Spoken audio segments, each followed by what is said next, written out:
Hello and welcome to PFF Fantasy Football Podcast. Live today, we got a freaking great show planned ahead. Wide receiver strategy talk, as well as a sleeper mock draft. Multitasking here on this glorious Thursday afternoon. I'm Ian Hartitz, joined by PFF's finest Dwain "The Rock" McFarland, as well as resident ranking expert Nathan Jahnke. Dwain, how are you? I'm doing excellent, Ian. Just got through writing a piece, which is always fun, and we're one day closer to the weekend and more fantasy drafts. Like, what could there not be to love? Like, Ian, like this is the time of the year we're waiting for. Look, I personally am ready for week one to start, Dwayne. I've gotten my takes off. I no longer have the energy or even the appeal of just barking about random nonsense throughout the week when no football is being played. I had about 7 months of it, and I was happy to do so the entire time. But at this point, I feel like I've reached my breaking point. I'm just ready to draft. I'm ready for week one to be here, and it is what it is. But we got some good things to talk about today. Nate, how are you, man? Doing well, in the process of going through basically all of the articles I've written over the past 2 months and making sure it's all up to date with all the recent information. So if you're drafting this weekend, you'll be ready to go. But also excited we get college football a lot tonight.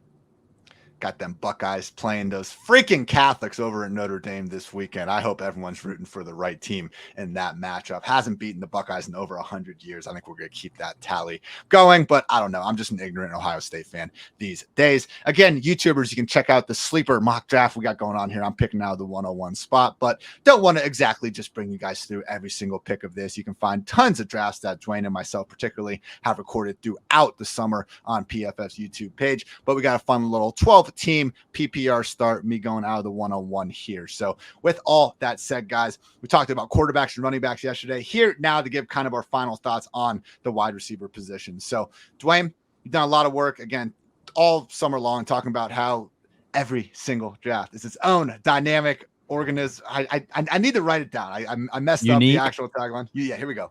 Unique, living, dynamic organism, I believe. I don't even know. Those words are in there though, for sure. Like those words are in there.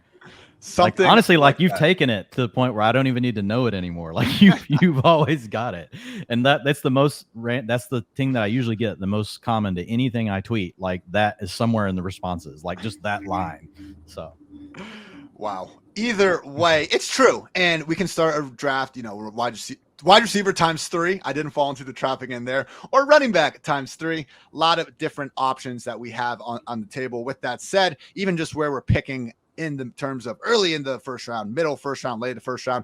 Dwayne, how do you find yourself, like how often I should say, do you find yourself attacking wide receivers more heavily in the early rounds, depending on what draft position you end up getting? Yeah, so if I'm picking in the later part of the first round, almost always, I'm taking one. Stefon Diggs, right, is usually there. We love Devontae Adams. Early part of round 2, we love CeeDee Lamb. You know, those are all like centerpiece components, like the drafting from the late position, especially in PPR, right? Got to know your scoring format. Half PPR as well. Standard leagues, you're obviously going to shift more over to the running backs because we just have far higher percentage of the top 12, top 24, top 50, scorers are going to end up being running backs in that format. But overall, yeah, early, I don't mind going receiver. If I'm picking from middle position, like my dream, Ian, is for Justin Jefferson, to be sitting there at pick 6. And that happens right now. If you look over at Fantasy Pros, you look at the most recent ADP, Justin Jefferson's coming off the board at round 1, pick 6. As far as, just thinking about the rest of your draft, I think once you get, into rounds 4 or 5 and 6, like there are just so many dead zone running backs that we went through that yesterday. If folks want to go back and listen to the running back episode, you can hear more about some of the backs that we're avoiding, what we're doing in those rounds. There are a couple guys you can like there, but there's just a ton of receivers that go in that range. And if you're drafting over on ESPN, like it is absolute larceny, like where these guys are listed in the daggum queue and the ADP. You can get Allen Robinson in round 6 over there, Michael Thomas in round 7, Rashad Bateman in round 8, Elijah Moore in round 8. It's just insane, the players that you can get over on ESPN. Yahoo has some pretty good value as well. I know those are the 2 most utilized sites, but just make sure you go check out like what does the ADP look like for the site that you're drafting on. That's where this whole unique living organism thing comes from. And like Nathan said yesterday, knowing your league mates, just knowing how they're going to go, how they're going to draft, getting a feel for it. But love really pounding those receivers in the middle rounds. Obviously, we'll take a slight pause to get an elite upside dual threat quarterback, in round 6, round 7. Plenty of value over at Sleeper as well in the mock draft we got going on. Mike Williams fell to the first pick of the 5th round. Rashad Bateman at the 6-12 spot. Gabriel Davis first pick of the 7th round. I'm not used to seeing these guys fall this far, Dwayne, but again, it's September 1st. I don't know how much longer that we can exactly look at the sharper best ball ADP and be like, this is going to happen at this point in the year. I think exactly what you said. Just take the freaking values because there's absolutely awesome wide receivers littered across the early and middle rounds, pretty much regardless of the early draft position. Nathan, how willing have you been, I guess, to change your strategy in terms of how many, or what wide receivers you're trying to target early on in drafts based on where exactly you're picking from? Early in the drafts in particular, I've been pretty fine getting either Jefferson or a Kupp, specifically because once you loop around to the end of the 2nd round and start of the 3rd round, there's still a couple of those running backs that we expect to be huge volume plays that are still available there. So I'm perfectly fine going wide receiver with Kupp or Jefferson, then running back.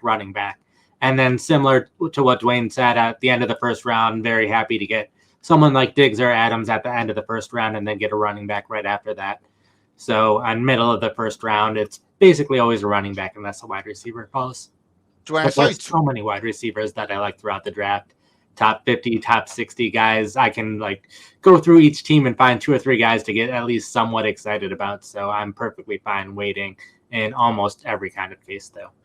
Dwayne, I saw you tweeting earlier just about Stefon Diggs, and he's a consensus top 5 receiver. We all understand how great he is and what his upside is. But how many running backs actually, Dwayne, would you kind of consider taking ahead of Diggs in the 1st round? Obviously, Taylor and McCaffrey, but would you actually slide Diggs up into that Cooper Kupp, Justin Jefferson, Jamar Chase top tier and take him ahead of guys like Dalvin Cook and Derrick Henry?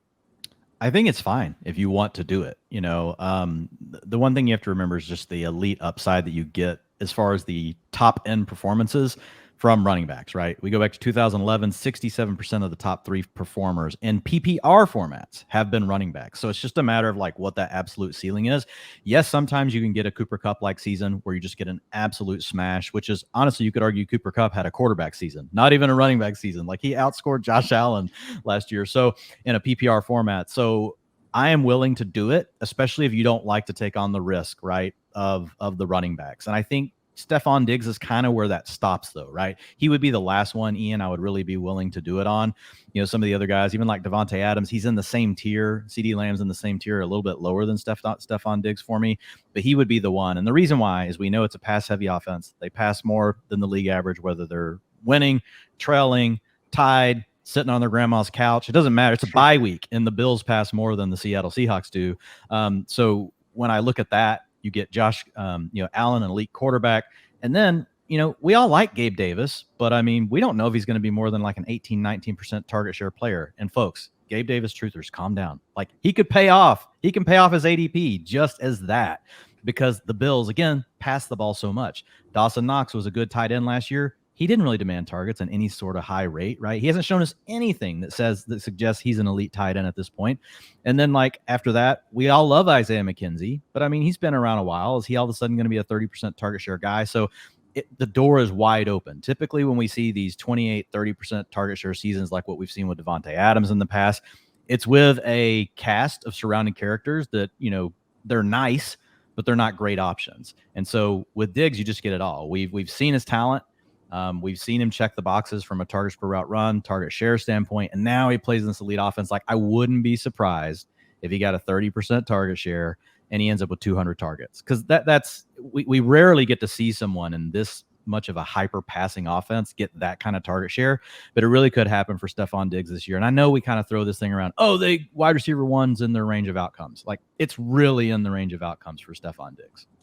And when you look at him versus the other wide receivers in that 1st round, I just think the continuity that he has over pretty much everyone other than the 3 guys going ahead of him and CeeDee Lamb, to me, that's a tiebreaker between Stefon Diggs and Tyreek Hill and Davante Adams, because maybe straight up talent. If I was starting a team tomorrow, I'll give it to you. Davante Adams and Tyreek, I think, are slightly better than Stefon Diggs, but both these guys, I think we can agree, all three of them, pretty freaking amazing wide receivers. Let's take the guy that has the potential to get, 50 more targets than the other two. So good notes there. And again, that is PPR, half PPR. If you flip over to standard, right, Diggs, I have more like as my, number 12 player.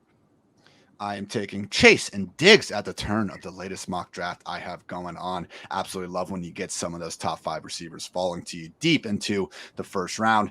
Dwain, we talked. We've given the man plenty of shout outs here. Drew Davenport, go follow him on Twitter if you want some auction advice. Give us your Drew Davenport inspired auction breakdown at wide receiver. Dwain, some general notes that you've mentioned in other podcasts, really not looking to spend more than 20% of your budget on any single player, period. Are you still keeping that mindset at wide receiver for auction drafts?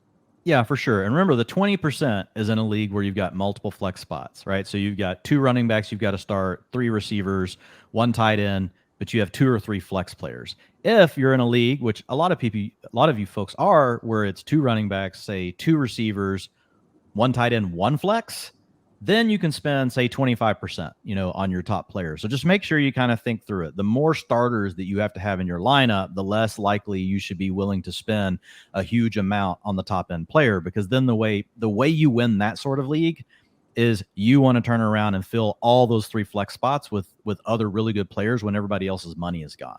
But if you're in a situation where, hey, it's pretty much all these starters, we don't have as many, then you can spend a little bit more on the other guys. But yeah, it's everything else is really the same, Ian. There's nothing else to say. Again, I think of it the easiest way if you've never done an auction, and Nathan, you can jump in here, but the easiest way I think about it, let's say most of you have been doing snake drafts, for multiple years now. Just think of it that way. You kind of know what ADP is. You've been reading about it. You know where guys kind of go. If they're around 1 player, right, and you're in a shallow bench league, 25%, right, on those top half of round 1 guys, that's where you would spend 25%. Once you get to the back end of round 1, you're starting to get in the 20% range. You're in round 2, you're kind of in that 20% range. So players that normally go in those areas, that's an easy way, if you haven't done auctions, to kind of think about parameters of how you should, kind of cap your dollars and what you should spend. But at receiver this year, again, depending on the site you're drafting on, those auction values are going to be worth more or less. So if you're over on ESPN, like, you might get Allen Robinson, for, 5% of your budget. You might get him for less than that because he's so far down the list. Rashad Bateman, way down the list. So a lot of the same principles apply depending on which site your league is using to help drive, the draft. Nathan, general auction thoughts at wide receiver. If you just want to agree with everything Dwain said, certainly fair. But if there's maybe a wide receiver that you could see yourself, breaking that 20% general rule of thumb for, who would they be? And again, general overall auction strategy thoughts. Yeah, I think general strategy, agree with everything Dwain said. I specifically at wide receiver more than any other like to have dollar amounts set in my head ahead of time, kind of wait the first couple wide receivers, see if the league I'm in is spending more or less than I would expect at wide receivers, so I can kind of fairly value from there, and then just have the price tag at each wide receiver. If it hits that price tag, go ahead and get him. If not, then wait for the next one. And there's so many ones that I'd be okay getting, but this year, just with Jefferson and Kupp, I think they're both in store for excellent seasons, so I would feel a little more comfortable spending more on them than maybe the 20%, but very much depends on the league size and all those parameters. I had a high school teacher who would just answer basically every question with, it depends. And little did I know that my fantasy football career would end up, answering a lot of questions myself with that same answer. But hey, sometimes it just depends, guys. Good strategy talk. Dwain, who's your favorite sleeper with an ADP outside the top 100? And we're using Fantasy Pros consensus ADP. If you're balking at us, how the hell is that guy available outside the top 100? Good. Take him in that case. That's a good sign that you should be. That's a value. That's what we call a value or a sleeper, everyone. Don't be yelling at us. Be yelling at the rest of you out there that aren't drafting him early enough. Okay. So with that off my chest, Dwain, favorite sleeper outside the top 100. Yeah, so outside the top, and I've softened a little bit like on this one, but I'm just not going to take it too far. But it is Kadarius Toney. I mean, you can still get him at pick 108. He's wide receiver 46 coming off the board in PPR formats. And so the thing with Kadarius Toney that makes it so tough, Ian, to pass him is like when we look at the analytical side of it, like he checks every box. Like, so if you're an analytics pro, quote unquote, you love Kadarius Toney because you're like, holy crap, 26% targets per route run. Look at his yards per route run. Look at his PFF receiving grade as a rookie. All those things, when you line them up, they look really good compared to like guys that have gone on to just completely smash fantasy seasons. Now, it was on a limited sample size. Why? Because Kadarius Toney can't ever stay on the freaking field, right? And so that's a challenge. But if you're a film bro, you love Kadarius Toney too, because when you go watch him, there's just something different. You're like, holy crap, like most receivers, even the NFL, can't do like what he just did. They can't completely turn around, like the best cornerbacks in the league, Marshawn Lattimore, all these guys, like just completely twisting them out of their shoes. And then once the ball's in his hands, does the same thing. He's like, it's like a video game. So he's just one of these guys. Yeah, I'm a little worried that he's not going to be able to stay healthy. He's going to end up in the coaching doghouse. But at the same time, like Kenny Galladay is in the doghouse too. Sterling Shepard's still coming back, from an injury.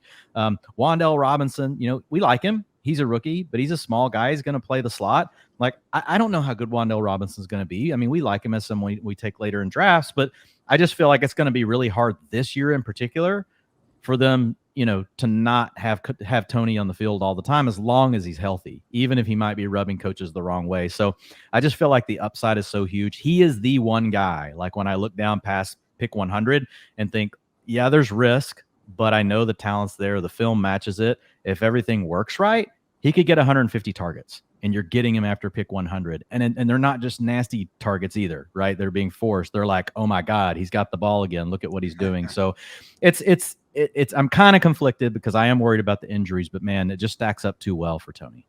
The Mike Renner induced PFF draft guide note for Kadarius Toney when it was coming out was that basically Mike said that if every single prospect had to play a game of tag, Kadarius Toney would be his pick to be the last man standing at the end. And that's what you see from him. I mean, again, and it really, I know we always look at the Cowboy game, and that was actually when Mike Glennon was under center for most of it after Daniel Jones got hurt. But we saw it the week before in the Saints game was really when he started to flash. And then even, man, he only played like 10 snaps or something against the Rams the following week, but already, was at like 339 just briefly into the game. So Kadarius Toney, just be healthy, man. Come on. It's like Darren Sproles or something. Like I haven't, his ability to evade tackles, like it's nuts.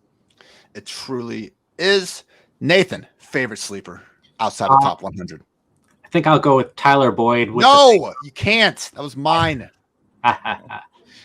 Well, with him in the slot in Cincinnati, he's fairly consistently been a fantasy starter throughout his career. And I know they have Jamar Chase and T. Higgins, but they run 11 personnel almost more than any other team. So Boyd will constantly be on the field. Over the second half of last year, when both Chase and Higgins were top 10 fantasy wide receivers, Boyd was still in that top 30 range. So they can support all three wide receivers. The defenses will be focused on the outside guys. And probably the biggest thing is that there isn't that injury to either Chase or Higgins. Boyd can play in two wide receiver sets, so he would see the field even more in those situations and be catching passes throughout the year from one of the best quarterbacks in the NFL. So I think he probably doesn't have that top 10 upside unless there's an injury, but I think you can get him fairly late and just stick him in your fantasy lineup and still be happy with it. People don't want to draft him. Ian and I have been in so many drafts and we're like, Tyler Boyd's still here? Like, why haven't we taken him? It continues to amaze me. In the draft I just did, he actually went in a decent area right after Julio Jones, ahead of guys like MVS, Russell Gage, and Rondale Moore, among others. But not a given, Dwain. We got him like outside the top 60 in one of these drafts we were doing. And look, at Tyler Boyd, like, okay, if both Chase and Higgins stay healthy, I understand the ceiling's not going to be there, but we're talking about someone ranked outside the top 50, 60 wide receivers. He was literally the wide receiver 36 in back-to-back seasons in terms of PPR points per game. And I know we can't always look at a number 3 wide receiver, number 4 wide receiver, like we do a running back. Handcuffed wide receivers, it's not nearly as smooth of a transition to running back. We know that our wide receivers need to be far more talented necessarily than a running back that just gets thrown in there and gets a bunch of volume, with all due respect to you, Dearness Johnson truthers out there. But yeah, so you guys took couple of the number 3 wide receivers I think have this quote unquote handcuff upside in the passing games, just to list some of these guys, because again, it's got to be a wide receiver 3 that we think is talented and we think is in a good enough passing game where we actually want to have the number 2, number 3 wide receiver involved in that. So I had written down Isaiah McKenzie, Tyler Boyd, good call, Nate, Joshua Palmer over there with the Chargers, KJ Hamler with the Broncos, Jalen Tolbert with the Cowboys, already seeing some of the benefits of having Michael Gallup sideline, KJ Osborne with the Vikings, Russell Gage with the Buccaneers, Rondale Moore, undisclosed injury, doesn't match my priors, so I'm ignoring it for now, and then also maybe Sky Moore, depending on how things shake out in Kansas City. Nate, anyone you think I'm missing here? Again, this kind of wide receiver 3 handcuff type of guy that has maybe more untapped upside than people were giving them credit for? I think that's a fairly good list. Like, my brain still goes to the Broncos with Tim Patrick, and I'm like, no, he's out for the year. But if the Broncos had an injury and Tim Patrick magically got healthy, but no, I think that's a fairly good list of the handcuff wide receivers. I say this like every podcast at this point. I'll keep saying it. I don't care. Like, the fact that Judy and KJ Hamler's ADP hasn't changed more with the Tim Patrick news is just wild, because I think we were going to be looking at much more of a 4 wide receiver rotation with everything going on. So to lose Patrick, and I mean, don't forget, Judy did have those kind of random legal issues popping up this offseason. It didn't amount to anything, and I think he was proven fully innocent. Just saying, there was some uncertainty there. KJ Hamler, we had no idea if he'd even be ready for week 1, let alone looks like he's probably going to be the starting number 3 wide receiver. A lot of things have gone Judy and Hamler's way this offseason that I don't think have exactly been baked in. Dwayne, any thoughts on that list? McKenzie, Boyd, Palmer, Hamler, Tolbert, Osborne, Gage, Rondale Moore, Sky Moore. I mean, look, we're 7 football guys drafts deep. I mean, I'd love to see our exposure for these guys, because it seems like these are the targets that once we get to rounds, 11, 12, repeatedly we're going after. Yeah, no, this is the list, man. And we love them all. But I think the biggest point, is what you mentioned. KJ Hamler, just hasn't come up the boards far enough. He did play, the final preseason game, which was good just to see him back there. I mean, he's basically a year removed from the ACL injury. I believe it was week 2 of the 2021 season. So just nice to know that he's going to be out there. They released Kendall Hinton. I think they did bring him back to the practice squad. But if you just look at the depth chart, all of a sudden with the Broncos, it's like, well, we really have Sutton and Judy. We've got a lot of questions about Albert O at this point.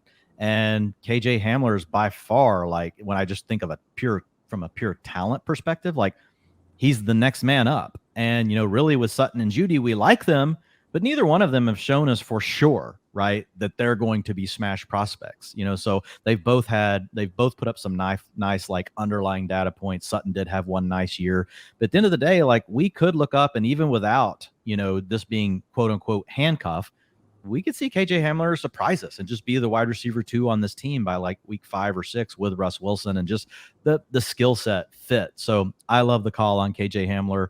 It's really hard not to honestly, it's hard to not draft him every single time we draft together, because we're looking up, we're like, round 15, KJ Hamler. Who says no? Nobody says no. You just take him. He should be around 12 to 13 pick. Pro Football Focus new app. We got our draft guide on there. You can actually see all of our pick by pick, round by round strategy with our rankings for every single player out there. We actually have Gabriel Davis all ranked within 2 overall spots. I believe, I'm not sure who's actually the highest, but it's 51, 50, 52, and 53rd overall. Freaking Kevin Cole's going to be a downer here, but we got the 3 Gabe Davis truthers all in the same StreamYard at this point in time. Nathan, what gives you confidence in, I guess, jumping onto the Gabriel Davis hype train? Because I'm not so sure there's been, a wide receiver just more discussed on a day-to-day basis than him throughout the offseason. I think it's because we have confidence in his role, and while it's been on a smaller sample size, he's performed well when given the opportunity.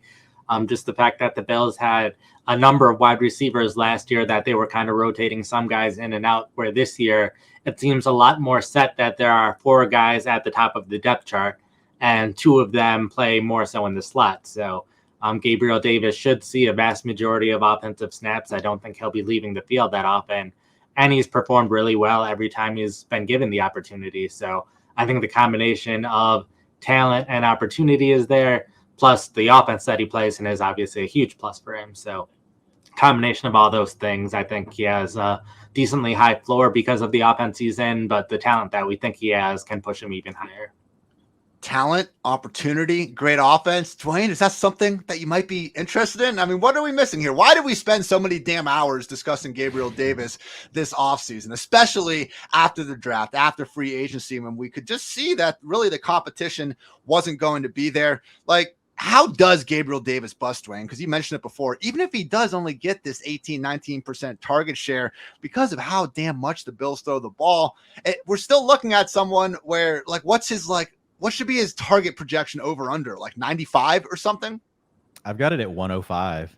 That's what I think his median is. That's at an 18% targets per route run and 85% route participation. Nathan nailed it. I mean, if you look at it last year, like, he didn't get to that 85% participation mark, which is typically what a receiver that plays, most of the downs, that's where they're at. He didn't get to do that until very late in the season. And then even once he did that, like, his actual targets per route run over that stretch went up. It was actually 21% targets per route run. I think the thing with Davis, like, I'm not quite as sold on his talent profile. Like, that's where I think the question is, right? But at the end of the day, he plays with Josh Allen. He plays in an offense that's going to throw the ball a lot. And if he doesn't take any step forward, he just stays the same Gabriel Davis we've always known, because that's what everyone argues. Oh, he can't take a step forward. Well, if he just can do what he has done, like over the last, what he did at the end of last year, he would be in a great situation, to get at least 105 targets. And they're quality. These are quality targets. Like a target from Josh Allen is worth a lot more than a target from, I don't want to say Geno Smith, because we've been trying to be a little nicer to him. Yeah, come on. Baker Mayfield. I know you're always okay with Baker Mayfield, but like with Josh Allen, like, look, man, you're just playing with a great offense. I do agree that overall, like, his talent profile is less than a coin flip. Like, if we want to use his PFF receiving grades over his first 2 years, yards per route run, targets per route run, his draft capital is round 4. His comparisons are Darius Slayton, James Washington, Devin Funchess, Torrey Smith, Ruben Randall, and Jermaine Kearse. That doesn't do a lot for you, right? So that doesn't mean, though, that he just can't hit. Where I'm out on Gabe Davis is, like, you just get in some drafts where you just can't get him, man. Like, he goes in round, I saw him go in round 3 last weekend. See him go really early in round 4 in a lot of these drafts. I'm much more comfortable with Gabe Davis when he slides into round 5. When I'm sitting there at round 4, and I could take Amon-Ra St. Brown. There's just so many other guys that I'm like, I feel much more conviction around, because talent profile still is the number one thing for me with receivers. Like you mentioned a minute ago, Ian, it's much more important for the receivers than it is for the running backs. Again, no disrespect to you folks out there, on Dearness Johnson. We got you. So yeah, but Nathan, at the end of the day, even though we may feel a little bit differently about his talent, where we're ranking him is the same, because also the way Nathan's doing his projections, he's probably got a similar target share to what I have projected for him. And I'm comfortable with that. Now, here's the thing. What if he does take a step forward? Like, if he all of a sudden turned into, say just a 22% targets per route run guy. He was 21% at the end of last year when he took over. If he's out there for 90% of the routes, which is easily attainable, that'd be 136 targets. If at 95%, which is also easily attainable, if you look at this offense and the other receivers they have, that'd be 144 targets. And again, 22% targets per route run, it's good, but it's not like elite. Like, so that could still be in his range. And I think that's where people just get a bit twisted. They think everyone's trying to say, oh my God, Gabe Davis is the next X. There are probably some people saying that, but I don't think anyone on this podcast is saying that. We're just saying, look, like, there could be problems from a talent standpoint. It's just going to be hard to miss in this particular offense, with the Bills. I really just think it's as simple as, hey, this guy's looking at 100 plus targets from Josh Allen. Like, what else do we need to even talk about at this point? But he is one of those receivers, Dwain, that we've talked about, ESPN, Yahoo. There really does seem to be a bigger discrepancy between Gabe Davis in the sharper drafts and in, your quote unquote home league rooms. So got a nice question from Kyle. Gabe Davis or Allen Robinson, Nathan? I think I have Gabriel Davis just slightly higher. Dwain? Allen Robinson. Wow. Well, I guess I got to be the tiebreaker here. Let me see who I got. I believe. You gotta go look. I believe I got Gabriel Davis. Dude, it's a great question. They're right next to each other. Yeah, I actually have Robinson higher by 1 spot. Oh, there you go. Nathan. But they're close. They're close for me too. Yeah, they're close exactly for me too. next to each other. I don't like on one like that. If I'm like, look, if you guys are asking that question, they are really close. Like, take the one you like.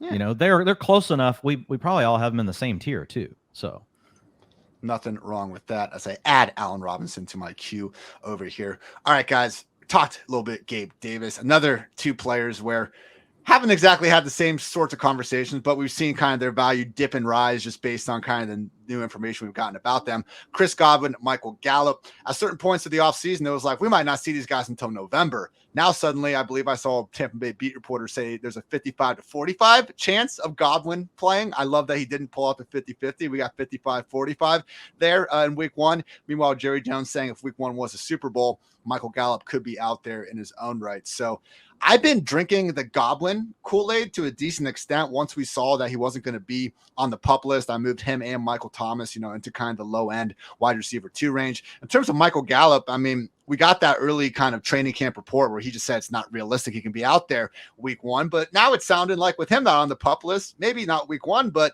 it could be week 2, not like week 10, like it was necessarily sounding like. So, Nathan, how have you adjusted to the injury news with these 2 players throughout the offseason? And who do you find yourself? I mean, obviously, Godwin's going to be ranked higher. He should be because of the ADP. But are you more confident, I guess, at value taking on Chris Godwin or Michael Gallup right now? Probably Chris Godwin, and I think that's mostly because of what I feel about the Buccaneers offense versus the Cowboys offense. Just looking at Godwin's stats these past 2 years, whenever Antonio Brown hasn't been playing, Godwin's basically been a top 10 fantasy wide receiver, which I know Tampa Bay's added some replacements to help offset the loss of Antonio Brown and Rob Gronkowski, but neither of the players that they've added were playing nearly as high of a level as the Brown and Gronkowski had been playing. So I could see Godwin, once he's healthy, being a very, very good wide receiver, where Gallup, I have troubles with the Cowboys offensive line and everything else going on with the offense. So, and Gallup just doesn't have nearly the same history as Godwin has. So I'm fine picking him if he's falling, but I'm not going out of my way to pick Gallup.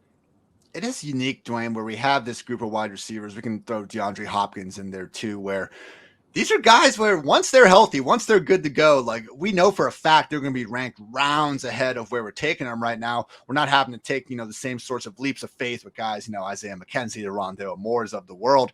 Overall, I guess, willingness to take Chris Godwin in that basically round 5, round 6 range where you're going to have to take him probably to feel confident about landing him.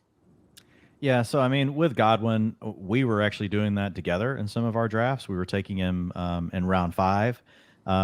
I'm okay with it, but I feel like I've kind of gotten to the point now where I have plenty of exposure. So that's probably not a good answer for like everybody listening.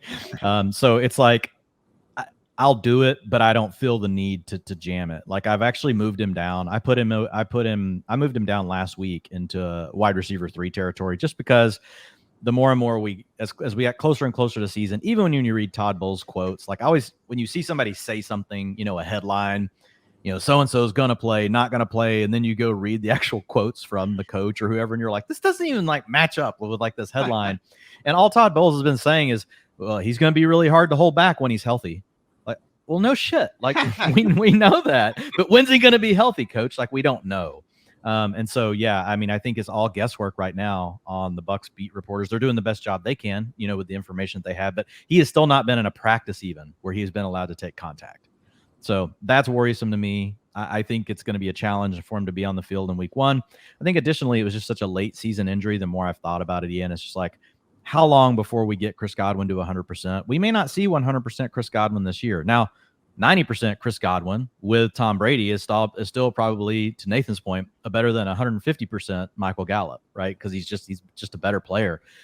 So I'm not forcing it in round 5. I like him a lot better when I can get him in like round 6, whenever he slips back around to me there. There's just plenty of other guys that I still like in the 5th round. Nate, you have more hardware to back up your rankings than Dwain and I combined, the rest of PFF crew and all that. I like to think that we know what we're talking about, but you do. Put your name, put your reputation out there. And obviously, again, with, as everyone can see in your lovely Twitter profile picture, you're just raking in those Fantasy Pros trophies year after year after year. With that said, I've had several not angry subscribers, but questioning subscribers look at your CeeDee Lamb ranking and ask what the hell is going on here. Nate, do you have a personal vendetta against CeeDee Lamb? Why is he ranked so low, man? I have him ranked better than he's ever done in fantasy football ever before. Come on, man. We're playing in 2022. So, like, the main arguments for him is Amari Cooper is gone, and he is a young, talented wide receiver, and we expect those kinds of players to improve over time, which I have him near the bottom of my top 10 wide receivers right now. I don't think he has quite as much talent as some of the other wide receivers I have ranked ahead of him. I think he definitely is capable of reaching that level, but I mentioned yesterday when we were talking about running backs, definitely a lot of trouble with the Cowboys offensive line. They lost 2 of their top 4 players. One of them is injured for most of the year. The other is still on the wrong side of 30 years old. So that's not great. A bunch of other players on the Cowboys offense only getting older as well. So I have those troubles. I can see Lamb's target share probably getting a little bit higher this year, but it was still already in the low 20% last year. And so I projecting him to see more targets than he's had, but he more often than not, like last year, wasn't having great fantasy performances. I think 9 out of his 16 games, under 60 or so yards, and no touchdowns in all of those games either. So we certainly hope that he's able to step up, but there's also going to be defenses that are going to be focusing more on him because Cooper's not there anymore. So who else are they going to focus on at wide receiver? So I think he'll definitely have a good season. I have him in the top 10. I just other wide receivers that I like more than him that I think have higher chances of being a top 5 wide receiver this year. It is funny how I'm like, how do you hate CeeDee Lamb so much, Nate? And, you have him as a top 10 wide receiver. It's just a matter of top 10 versus top 5. Dwain, I will say, have we not given enough, to Nathan's point about the offensive line injuries and not having Cooper in there? We've moved Dak down for these reasons. Someone that we were more confident, I think, as a top 8, top 9 quarterback earlier in the offseason. Now, at least I have him, I believe, quarterback 11. He's become someone that, as we talked about in the quarterback episode, we're not necessarily going out of our way to get. Have we not given enough consideration to Dak's fall off impacting CeeDee Lamb? Or, Dwain, do you think there's just too much volume for a talented player to really bust? Yeah, we moved Dak down, but more because he just didn't have multiple weapons, right? But it doesn't necessarily hurt Lamb. My thought is, like, if you want to take Davante Adams in front of him, like, you're obviously going to take Stefon Diggs in front of him, all the other guys that go above that. But I think once you get past Adams, like, he's in play because everybody at that point has questions, right? We've got Tyreek Hill moving to a new offense. He's got to share the load with Jalen Waddle. They could run the ball more. Deebo Samuel's playing with a quarterback that may not be able to complete a pass. They could be completely run heavy. You got to still deal with Brandon Ayuk. You got George Kittle. We get to AJ Brown. The Eagles were a run heavy team last year, right? They got Jalen Hurts, who people have questions about as quarterback. Now you've got, even more targets, where you got Dallas Goedert, you got Devontae Smith, who's a first round pick. So I think it's one of those deals where I agree with Nathan. I didn't put Lamb in the very top tier because, to his point, like, he has not completely smashed, from a standpoint of targets per route run. But there's also a very similar story here to what we just talked about with Gabriel Davis. So if you look at CeeDee Lamb, most wide receiver ones, if you look back like over the last 3 years, as far as, their route participation goes, they're typically out there, over 90%. They're like over 88% is the average for a wide receiver one. If you look at CeeDee Lamb over his first 2 years, because Dallas rotated their receivers, they did to all the guys. None of these guys were at even 85%. He's been at 72% and 76% route participation. So that number this year is probably going to be over 90%. So on that alone, if he keeps his 22% targets per route run, even if Dallas takes a step back as an offense, they're still going to have to throw the ball as much as they're going to have to throw it. They're probably still going to run plenty of plays. That is going to be something that's just going to be, that alone is enough of a buffer for me to be like, okay, I'm going to go ahead and put him over Higgins. I'm going to go ahead and put him over Hill, Samuel, AJ Brown, all those guys, just based on being able to be out there more. Then if he does take the step forward, right, as a receiver, and his underlying data points, to Nathan's point, has not been as strong as, like, say, a Justin Jefferson's, like, out of this world, right? CeeDee Lamb's been really good, but not out of this world. But if you historically go and look back at the receivers that have had 2 top 24 finishes, have done some of the other things that CeeDee Lamb has done, especially if they've got first-round draft capital, most of them go on to have a smash season at some point. So I kind of put him there in that middle dividing line of, like, okay, the routes alone are going to make him at least equal to the guys I have below him. But if he does take the step forward, he's going to blow those other guys away. So I think everything Nathan said is right. I'm just kind of, the way I'm positioning in my ranks is just really calculating for the more routes.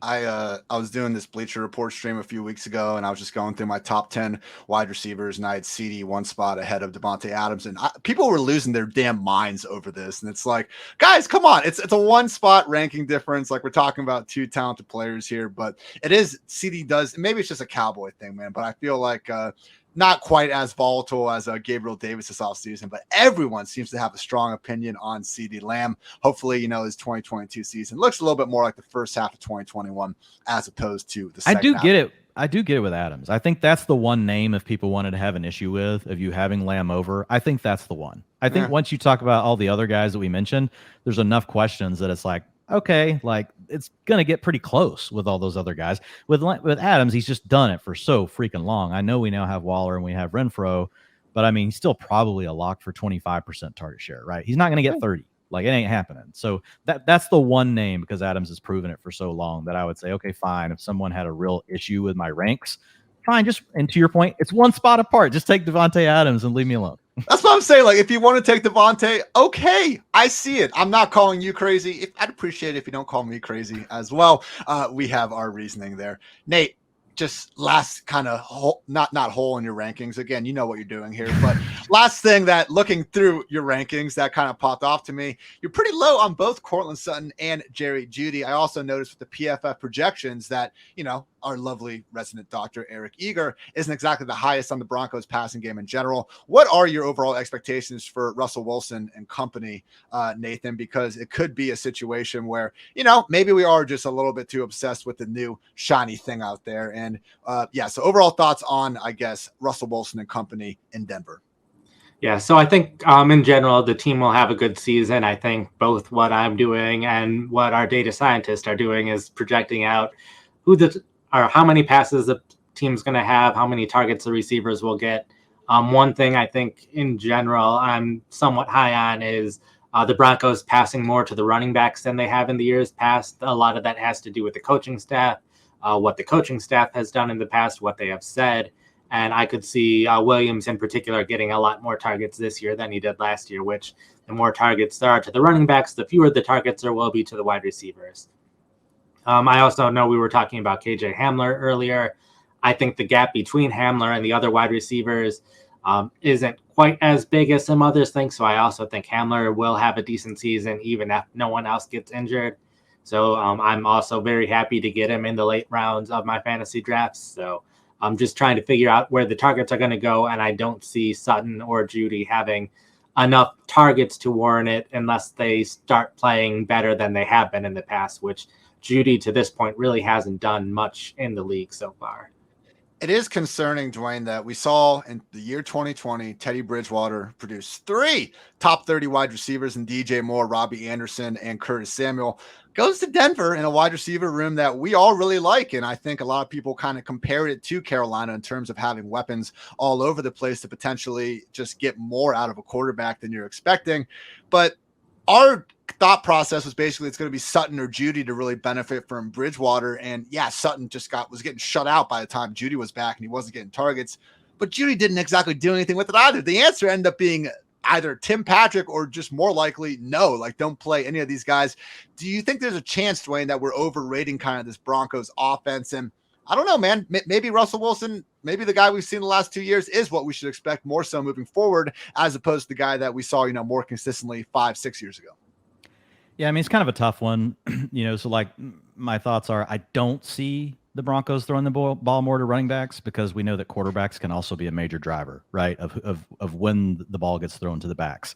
Unless they're going to do more design screen stuff. But even then, like, screens are never like 30% of your passing game, right? They're like 5% of your passing game. And so when we look at Russ, like, he doesn't really throw the backs. And he's actually had some good receiving backs in his backfield in the past. I think the other thing where, like, I actually disagree with where we have, their plays ranked is, again, we're talking about a division where you're going to have to play against Derek Carr, Justin Herbert, Patrick Mahomes. Your out of division schedules then going to include Matthew Stafford. Then you're also going to have to play a good 49ers team. And then, you're going to have to turn around and play Kyler Murray and the Cardinals. So there's just going to be such an opportunity for shootouts. I think we're going to see more plays for the Broncos this year. I think you're going to see more passing plays than what we would typically expect from this particular coaching staff, which I do think would like to be pass balanced if we were picking a Madden playbook, right? Which in the league today, if we're counting every drop back as a pass play, it'd be like 60-40. But I think it could be a little bit more than that, just because of the schedule that this team is going to have to play. And so where I do agree, with Nathan, I don't think either Sutton, and I mentioned this a minute ago, but I don't think Sutton or Jeudy are slam dunks as far as talent profiles. The pass I will give Jeudy is he's just been hurt. Last year, I mean, we had the small sample where he was off to the great start, get the high ankle sprain. Like, when you talk to athletes and you hear, what the high ankle sprain does, like it can just derail your whole season. Like we think of it as, oh, I got an ankle sprain. Like, the one we get in the driveway, like they're just, playing a game of pig with our kid, not really moving or anything, like just trip on some gravel or something stupid. Like these are severe injuries. And then you're trying to come back and play at the very highest level. Like I'm still encouraged by Jeudy overall because he's still a first round talent. We've seen it on the tape, how well he can separate. He's had some drop issues, but typically drops are not sticky. So I like Jeudy the most of the two because his ADP is more reasonable, right? Sutton at this point, like especially you're playing at the FFPC. Thanks Fantasy Mojo for your ADP data. Round 3, every freaking draft, Cortland Sutton's a round 3 pick. Ooh. I think that is projecting Cortland Sutton to be DK Metcalf, and I think that's a mistake. I think that is a mistake, people that are doing that with Cortland Sutton. Could it pay off?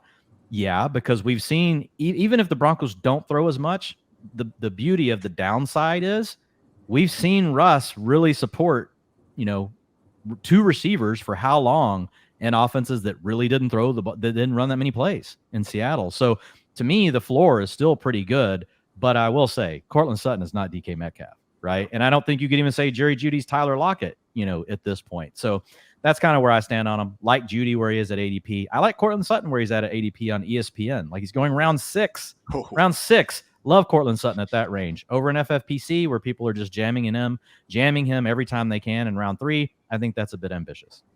As you said before, a target from Josh Allen can be worth a little bit more from someone like Baker Mayfield or Geno Smith if you want to go there, everyone. But leave Geno, we've left Brittany alone. I tried to leave him alone, and you just leave Geno alone, okay? I was the one that went back there now. I'm sorry, Geno, okay? But it does make sense with Russ. Dwain, we're going to be in week 1 mode next week. Can you just give us the AFC West 50-point total stat, like one more time for old time's sake?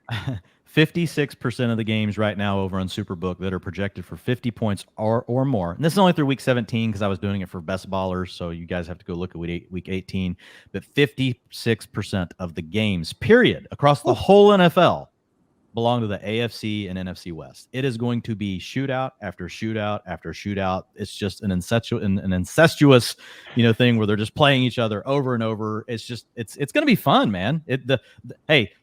If you're playing in DFS, all it means is just save all your ammo for the late games. They're gonna be destroying like every slate. Every single 4:15 Eastern start's just gonna have a game total of like 55 and a half. I think you're right, Dwain, when you were saying that has to be some sort of record. Obviously, it's kind of hard to go back and see what every weekly over under was set up before the season started. If one of you out there has that sort of data, go ahead. But as I'm sure you'll continue to do this study, in future years, Dwain, I do think, even in 10 years from now, we could be looking back and just, oh my, remember the AFC West in 2022, man, all those weekly shootouts going on. So fair points, Nathan. Now, Dwain, you're a little bit on the hot seat, but I got a layup for you here. Amon-Ra St. Brown, the sun god himself. Your 39th player overall, wide receiver 19 off the board. We've said before, man, solve your life's problems by drafting Amon-Ra St. Brown. Let the people know why even sometimes in the right draft, round 4 is an acceptable range for the sun god himself. Yeah, so the biggest question I had about Amon-Ra St. Brown heading into this preseason, and you and I talked about it, when we actually did that, hey, here's our biggest question for every team. It was, is he going to stay on the field when they leave 11 personnel, right? Because last year, I know a lot of people are like, oh, well, Hawkinson was gone and DeAndre Swift was gone. And those things are true. And that does, when you got less people to throw to, if you're talented, like Amon-Ra St. Brown, you can demand more targets. But the thing that worried me was, well, what if for some reason now, because they added DJ Chark, they drafted Jamison Williams, they brought back Josh Reynolds, what if they just see him as a slot receiver? And if you look at Detroit, like they're a team that likes to be really multiple, like what the Saints used to do, which is where Dan Campbell comes from. That's his roots, right? And so they like to run, the 12 personnel. They like to come out, and do the knee biting ankle, the knee biting Ian. They like to come out, and like, you could be missing an ass cheek and only have 3 fingers, and they're still going to, what does he say? Bury you, even though they're in the water. I don't know. I get lost when I listen to Dan Campbell, but I still like him. I can't help but get pumped up when I hear him talking and that vein sticking out of his neck. But with St. Brown, I was just worried, like, man, well, if he does get held to just slot work, like that could mean he's only out there for like 70% of the routes. And so what we saw this preseason, in the limited time we got to see Amon-Ra St. Brown out there, he was pretty much out there all the time. He did rotate a couple times in 12 personnel with Josh Reynolds. So, I mean, he's not going to be like a 95% guy, but I still think he's pretty safe to be over 85% target participation.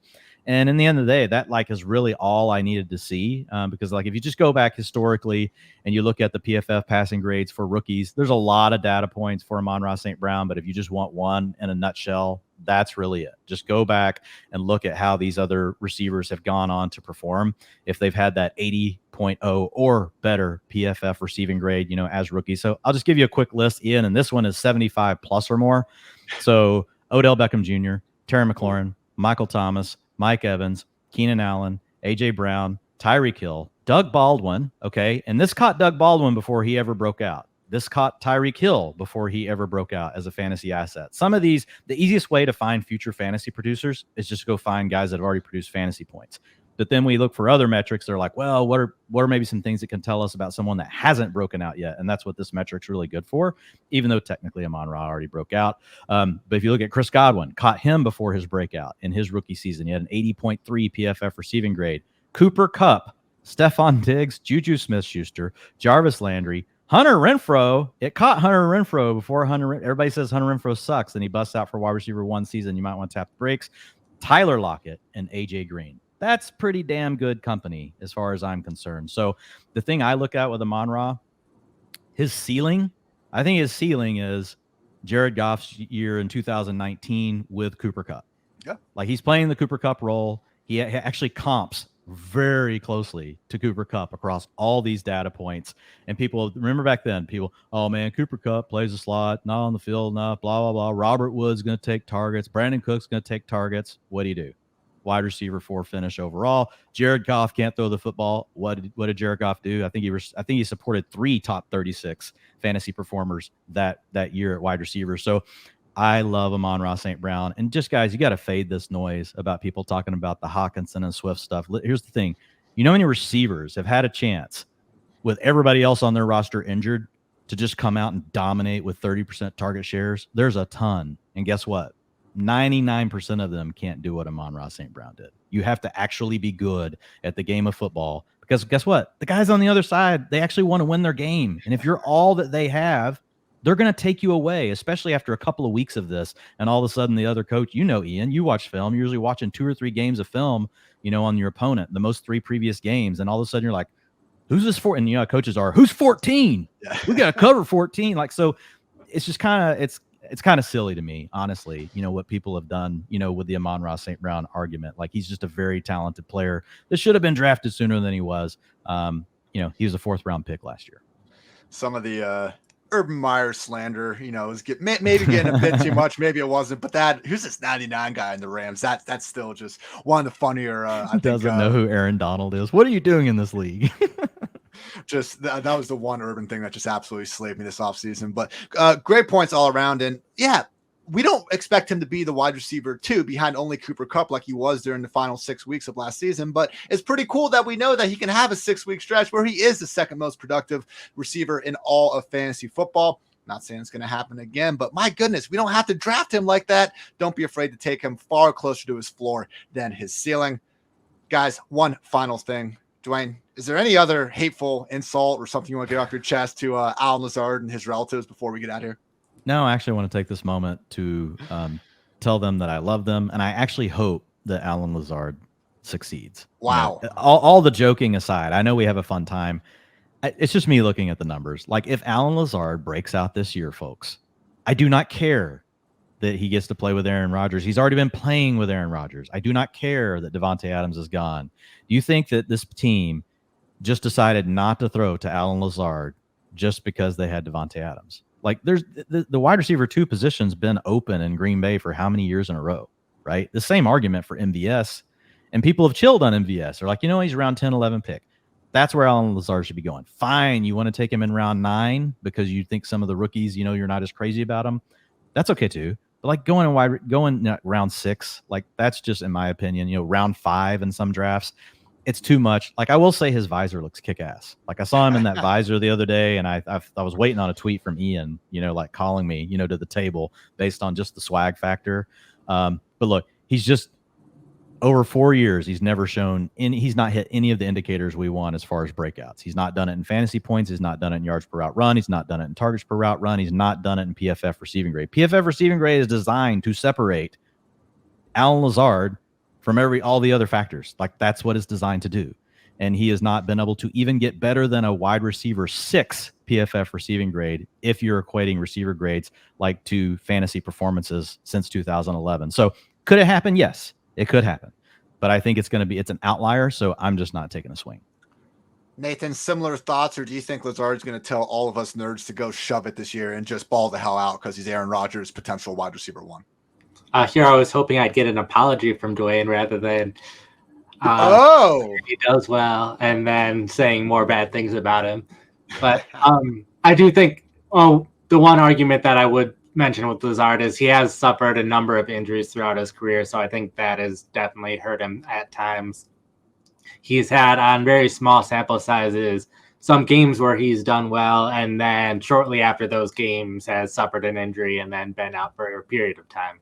So I think that definitely contributes to it. Like, I don't think he's going to have an excellent season, but I think he'll see plenty of targets that he will have enough fantasy value based on where he's getting picked that, yeah, I don't think he'll be a top 10 wide receiver, but I think someone like him where he's going to see a lot of targets is good to pair with players where you're taking chances on a bunch of rookies, on a bunch of first-year players where maybe those players don't work out this year, and at least you have someone that should be seeing enough targets that you can stick in your starting lineup. See, but that's the problem. You have to take him 3 rounds ahead of those. Like, if he was going in the same range as those guys, I would be down to, like, mix him in. But I have one question for you, Nathan. Yeah. Are targets earned? It depends on the situation. Oh, it depends, Dwain. It doesn't. Got your ass. It doesn't depend. That's targets in Green Bay. You can generate targets up to 15, 16%. Once you get past that, you actually have to be good. Like, it's like, and that's kind of where Lazard is. Like, even if we go back to his targets per route run, which gets rid of all the time he missed, so we don't have to look at target shares, like, he's never been able to do it. Like, so I get it, like, with the injuries and stuff, but at the end of the day, like, he missed games, and then he should have been, healthier whenever he came back. So I don't know. Like, yeah, I'm a 1,000% believer in that targets are earned. I believe there's a threshold that you can design and you can get to a player. But once the other team decides that, okay, you're the number 1, and now we're going to treat you like it, like, you have to be really good to make that work. And Aaron Rodgers can't fix that on his own. Nathan, resident Packers fan here. We have the one thing that Dwain brought up that I do struggle to get past, as much as I would love Dwain as much as I love always telling Dwain just to shove it. Oh, if I'm wrong this year, guys, my life's over, and, like, I have to leave the industry, just so you know. So that's what's on the line here. But they're we've seen Rodgers with Jordy and Cobb and Greg Jennings and Jordy. Like, it's not like that Rodgers has gone his entire career without having 2 high-end wide receivers at the same time in fantasy. We did not see that with Lazard. We did not see that with MVS. Maybe their new situations work out, but it does, certainly working against them. As awesome as that comp group that Dwain read a couple minutes ago about Amon-Ra St. Brown is, if you try to take the similar comp group for Lazard or MVS, you're not going to really get too many hits there. You don't want to hear it. You don't want to hear it. It's not good.